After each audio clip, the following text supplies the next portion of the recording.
பண்ணிட்டேனா, தெரியாம இந்த வாழ்க்கைக்குள்ள வந்துட்டேனா, என்னென்னமோ உங்க மனசு நினைச்சிட்டே இருக்கலாம். எனக்கு வேண்டாம். சிலர் ஒருவேளை பிரியலாமா அப்படின்னு கூட வந்திருக்கலாம். பேசாம நான் பிரிஞ்சு போயிடுறேனே, பேசாம இந்த இடத்தை விட்டு நான் வெளியே வேலைக்கு போயிடுறேனே, வேண்டாம், எனக்கு வேண்டாம். எத்தனை நாள் இதோட போகணும் நான் போராடுறது? எனக்கு பலன் இல்லை. ஆனா ஆண்டவர் உங்களுடைய கரங்களை பிடிச்சு கர்த்தர் சொல்றாரு, நீ ஸ்கிப் ஆக வேண்டாம், நீ அந்த இடத்துல இருந்து ஓடவும் வேண்டாம், நீ அந்த இடத்துல இருந்து துரத்தப்படவும் வேண்டாம், அமைதியா இரு, நீ கர்த்தரை நம்பி இரு.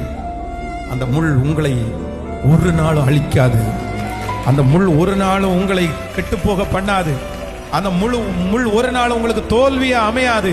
அந்த முள் இருக்க அது குத்த கர்த்தர் சொல்லுகிறார், நீ இன்னும் பயன்படுவாய். ஆண்டவர் ரொம்ப அழகாய் சொல்றார், முள்ளுகளுக்குள்ளே லீலி புஷ்பம் எப்படி இருக்கிறதோ அப்படியே என் குமாரத்திக்குள்ளேயும் நீ இருக்கிறாய். முள்ளுகளுக்குள்ளே லீலி புஷ்பம். அப்படி லீலி புஷ்பம் அப்படின்றது நீங்க நினைக்கிறது மாதிரி நம்ம